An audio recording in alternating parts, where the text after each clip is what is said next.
Hi, friends. I'm academic life coach Nicole DiPiccioto, and I wanted to talk to you today about something that's very important to me, and that is the relationship between executive functioning and anxiety.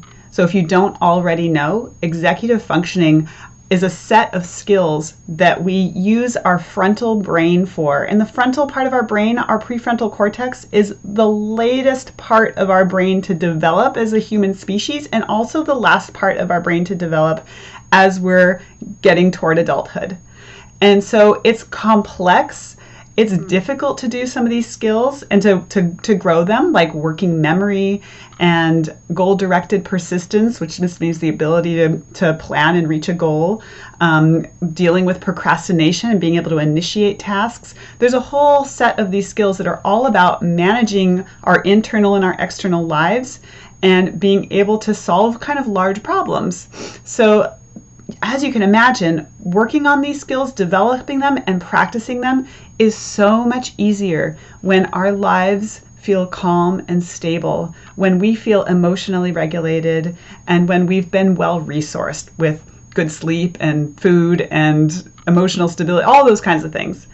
So the problem is that right now we're living in a very difficult time, a very stressful time. We have a pandemic we're dealing with. We're also dealing with political and economic challenges and all kinds of other things that are probably happening in your world that I can't even name right now, right? And so all of us are under stress, and that means that this part of our brain is getting a lot less energy. And instead, what happens when we're under stress is that there's something called the hindbrain, or the very primitive part of our brain, one of the earliest parts to develop. And that is based on survival. That part of our brain is just concerned with keeping things stable and keeping us safe. And when we feel some kind of stress, even if it's stress like, oh my God, I got this big homework assignment to do and I can't concentrate because there's people all over my house and I can't go outside because there's wildfires going on, whatever's going on in your world, when there's any kind of stress like that, it actually lights up this part of our brain that's meant to respond to real danger, real threat, like a tiger chasing you in the jungle, not necessarily meant to deal with getting your homework done on time.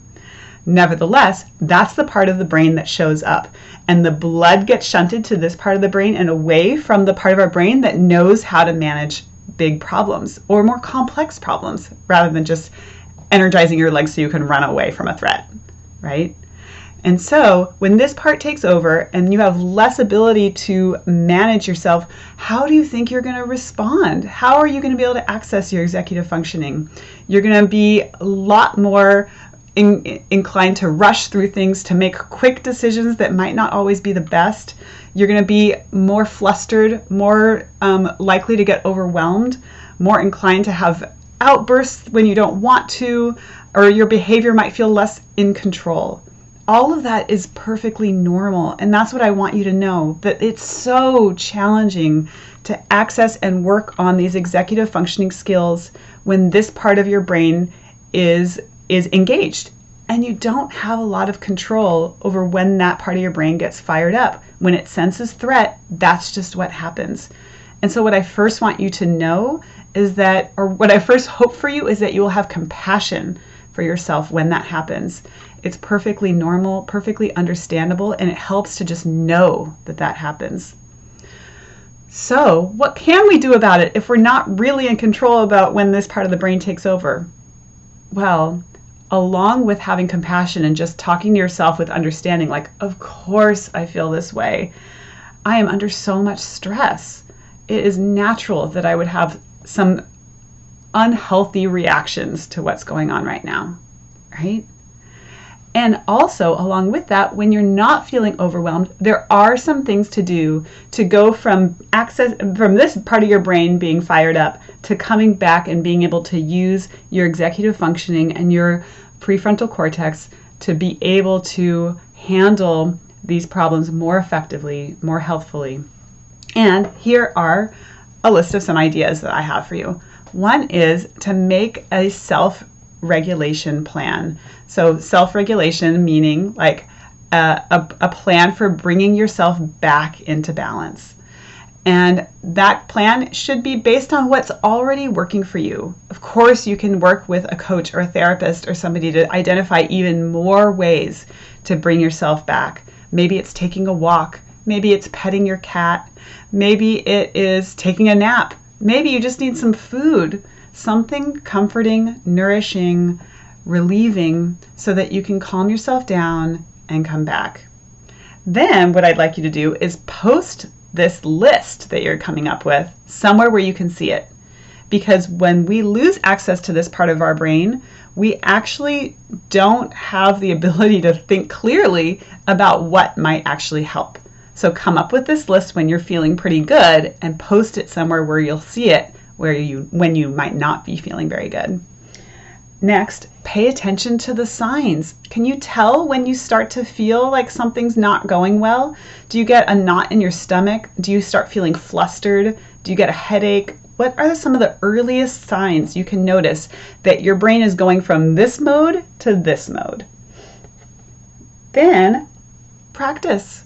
It's not going to happen all at once. It's not going to be right away. So see if you can practice watching for the signs and finding your list and trying some of those things out and see what works. Some things might work better in some situations or others. You might not need food one day, and another day you might be desperately hungry and not realize it.